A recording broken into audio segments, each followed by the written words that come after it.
وجوه يومئذ عليها غبرا ترهقها قترا أولئك هم الكفرة الفجرا জোরে বলেন আল্লাহু আকবার।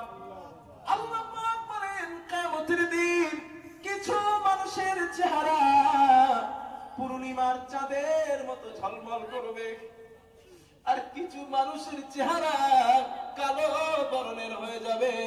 আল্লাহ বলেন তারা যাদের চেহারা পূর্ণিমার চাঁদের মতো ঝলমল করবে, আল্লাহ বলেন ওরাই হবে জান্নাতি, ওরাই হবে সফল।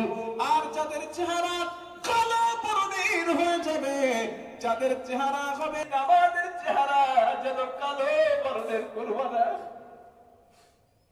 রব্বুল আলামিন সেদিন তুমি ইমানদারদের মধ্যে আমাদেরকে শামিল করে আমাদের চেহারা পূর্ণিমা চাঁদের মতো বানিও, বলুন আল্লাহুম্মা আমিন।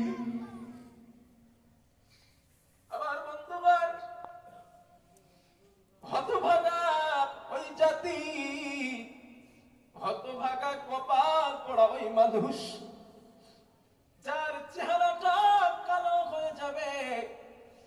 আল্লাহ জাহান্নামের তারকি ফেরেশতাদেরকে বলবেন খুদু ফাগুল্লুহু সুম্মাল জাহিম সাল্লু।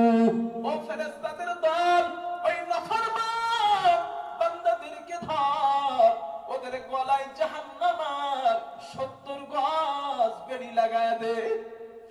হাতের মাঝে বেড়ি লাগা, পায়ের মাঝে বেড়ি লাগা, কোমরের মাঝে জাহান্নামের বেড়ি লাগা, টানতে টানতে জাহান্নামের ভিতরে নিক্ষেপ করে দে।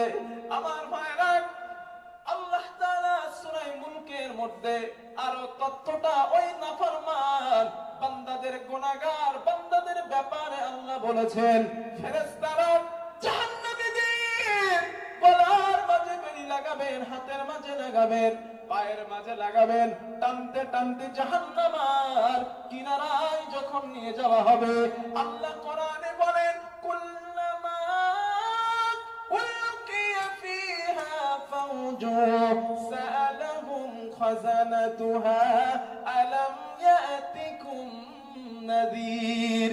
ফেরেশতারা বলবেন জাহান্নামে আসলি কেন? কেন আসলা জাহান্নামে? এই জাহান্নাম সম্পর্কে তোদের কি কেউ সতর্ক করে নাই? তোদের কাছে কি কোনো ভিত প্রদর্শক যায় নাই?